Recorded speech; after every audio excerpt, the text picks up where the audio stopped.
episode of FFF, right? We're going to jump right into it. So we're going to just do a general weekend roundup in terms of what we saw, the other matches to highlight. So we just want to start with the Stefan Man City match. Man City Bournemouth, I believe. You know. Man City have won the league. It's over. It's over. 4 points ahead. It's done. It's done. It's done. Yeah, from the It's done. That's one race that you can actually say this is done, right? Yeah. How much did they win the league by last year? Probably a point. So it's over. Yeah, it was very close last year. It was very close last remember year. that match last year, just in terms of, because it was Aston Villa and against. Or was it good? No, it was a point because they won their match and the other. No, man. In all seriousness, remember, in order for them to win the league, they need to get Stop it. about 12 points ahead. Because remember, Liverpool had clawed back, what, 11? That was just saying for past Arsenal. Wow. Yeah. No, but Man City, typical Man City, they dominated the game. I found very interesting. Haaland touched the ball 8 times in the entirety of the game. He would have been cussing Lukaku for that last year for sure. No, but stop. Haaland, to be frank and fair, quality baller. Yeah. I think he may struggle this year. I don't think he'll struggle, but I think people are going to see a different dynamic of him and actually appreciate the whole footballer that he is. But yeah, no, he didn't touch the ball many times, but when he did touch the ball, he's effective. I think he'll grow into the team. Man City outside of that, they look just as good as they did last year. Comprehensive victory. Do you think that there was a bit of selfishness in the game though between him and Foden? Because I mean, he should have gone an empty goal. I find. Against how Man City played. I personally don't like when people call attacking players selfish because that's what you want them to be for the most part. I thought it was a dumb decision by Foden not to pass the ball across, easy tap in, but at the end of the day, they still won by 4. It's not like they was riding on it. No, these guys want to score, and I guarantee you there's going to be a point in the season where Haaland's going to be one-on-one where you can cross it and he's going to shoot. I think it's a little tricky though, right? Because when we look at even last season Champions League, when they played Real Madrid, I believe, and I think there was a clear-cut chance for Mahrez to square it for a tap in. They went for the shot. And they were leading like 2-0 or 3-0 at the time. And Pep went ballistic. As you should. Right? Yeah. And at the end of the day, in that tie, they lost out. Yeah. In the following tie. But so I'm just saying. But my point is, I don't necessarily call that selfishness because for the most part, Mahrez the plus. I call that being stupid in the moment. No, I agree. So what I agree with this. So what I'm saying is that you really don't want your players to be stupid. You don't. 100%. Yeah, because I mean, they won 4-0 and early days, and we'll never ever think that this game, them winning 4-0 cost them the entire season, right? We'll forget about this. They didn't win the Premier League either. I'm just being facetious. I know. I'm just saying, if you do the roundup and they don't win, you'll never think about this game. Yeah. But you think about this type of decision, and if it permeates for other games and the impact it have. So they still need to fix that, in my opinion. Is what they expect from Man City. I think people were doubting them when they started from the Community Shield because they looked a little slow. I watched them and they've been looking like they've been working into it, and Pep has been working the new striker into the team. They've been playing the real fast strikers as well because he's been putting on Alvarez. Yeah, Alvarez. Quite early as well. Yeah, we know Pep likes to rotate. And he said it. He's like, I need to get him up to speed. Yeah, and you lose out Gabriel Jesus, who is Premier League proven, doesn't need a lot of games to actually get into the game and perform. You see him come in the latter end of last season and scored like 4 goals in one match and was performing in the Champions League. So many other ways too. Yeah. So now you have Alvarez is a goal scorer. We know that based on where he played. Erling is a goal scorer. We all know that. He's a presence up front and he's quick.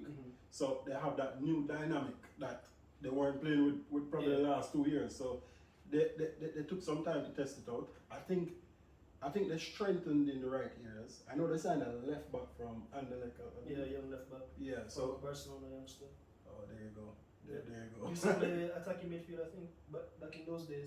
You know what that means, right? So again, a left back tucking in. So tactically, what they're doing, they brought in Calvin Phillips, which I think you move on from Fernandinho. He wasn't playing a lot of games.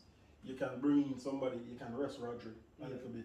If you need to, you can play both of them. Play together. Yeah. So, and you trim the squad a little bit, which I think was necessary. I want to see what happens with Bernardo. Yeah. Because to me, City needed to trim the squad of so much top quality players and probably bring in, just actual substitutes and not a second 11. So you bring down the amount of egos in the club. I mean, you see Sterling come out and say, oh, you never have no more time for wasting career, right? And that was a man that was on the bench, which is why even last week I was saying the environment is a problem because they know even though they're winning every year, players aren't necessarily happy. So it's interesting to see what City will do. We didn't even review the match last week because this is what we expected, a comprehensive win against Bournemouth. Bournemouth started out good, their first match. They're going to play attacking football based on the manager, based on what we know Scott Parker wants. And the worst team to play that football against is Man City. So that was comprehensive. But let me ask that question then. I mean, while it is, I understand in terms of managing egos, right? But top coach, big coach, manage big egos. And in order to keep your squad at a particular level, you need to have players on the bench that are champing at the bits so that the players who are on the field maintain their level, as well as if it is that you have injuries, you know, players coming out and you don't lose a step. Mainly because the level of the group is so high. So while I understand a normal coach having to say, well, here we are going, like you can't have so much, but it's a pet flipping Guardiola winning the league the last 4 or 5 times. I get the point, but I disagree. You know why? I look at Liverpool squad and I don't see 22 starters in Liverpool side. I see good players, right? And I see if they need to make a change in the midfield. He has created a system, club. We have to respect him, right? That they will play that system. So if Van Dijk plays and he put Matip or he put Gomez or he put Kanate, there's still that level of quality in the centre back. If you change up Trent, you still have somebody getting forward. If you change up Robinson, now it might not be perfect, So I'm not saying that you're going to change out everything. But if you need to change 2 or 3 players, I'm not saying the quality must fall off a cliff, but they don't need to be known starters. They need to be players that help the team. And a lot of big coaches, as a part of managing a team, you need role players. You don't need a player who is there every week saying, he need to start and why this man start over and just have an excellent game. You need a player who knows that, I will do my bit to help the team whenever the team calls on me. And those players are important in the dressing room and throughout the season. My boss a torpedo right now to the submarine, right? You remember when Liverpool lost them 2 centre backs? The 4 of them, all of them. And no man, at first, before the flipping team was imploded, right? And how because their model is different than Man City. Man City have a situation where I am able to take everybody and kind of put them anywhere. You can take Phil Foden, you can put him out wide, then you can take them and put him inside, then you can take them and put him inside, and put him on a fast line, you can do all kind of things because of how interchangeable the pieces are. Liverpool different. Liverpool have specialists. And what they have now is that whenever a man come in, they have one man can come in with the core of specialists, another man can come in with the core of specialists. But if you take 2 of the specialists then out, the quality drops significantly. Chris, you're wrong. They lost about 5 players. They lost Van Dijk first. They lost Joe Gomez. They lost Henderson. They lost Fabinho. And they lost somebody else I'm not remembering. They lost so many players. Matip. So if any team lose 3 quality centre backs, they're going to struggle. And they lost midfielders as well.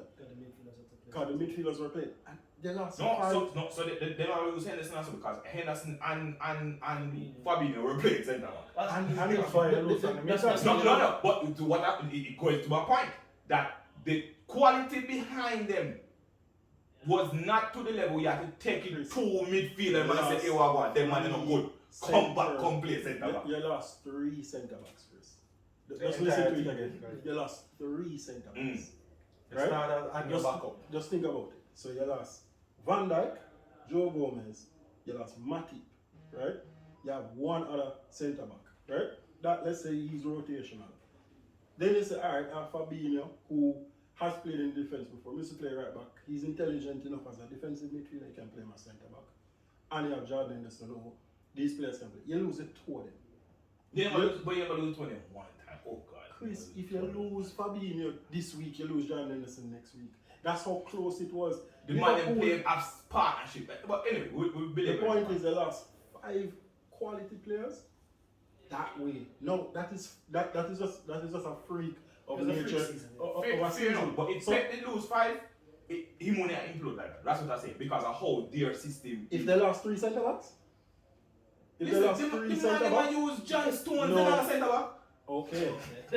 So if they lost 3 centre backs and they lost Rodri and Fernandinho, it would be very tough for them. And I'll tell you this, Chris. There's a season where Fernandinho was injured. This was before they got Rodri. Fernandinho was injured for a few matches. They lost to Crystal Palace, they lost to Newcastle, and they lost another match. And that was one player. And they had Laporte and somebody else, and probably John Stones in the back line, because I don't think Ruben Diaz was there.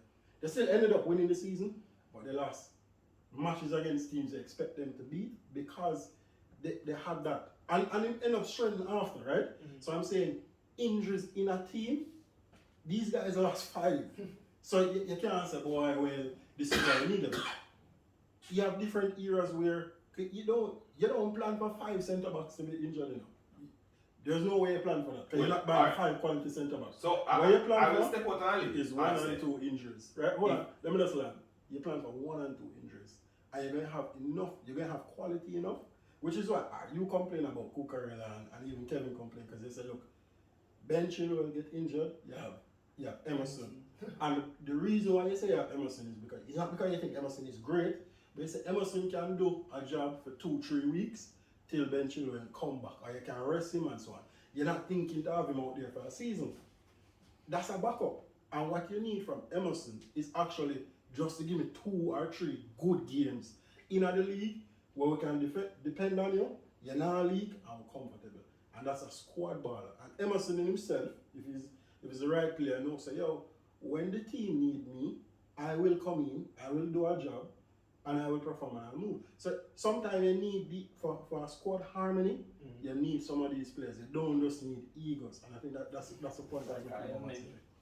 Yeah, that's the point I was making. And I think in City's case, it just got to the point where even those players that used to be squad players just got to the point where I am 25 years old. Like Jesus, I am 25 years old. I want to roll. I want to be the starting man. So I don't even necessarily think Pep has a problem managing egos. He's just a man that if you really have a problem, you can go. You can go. Yeah. I'll find somebody else. I'll start over. But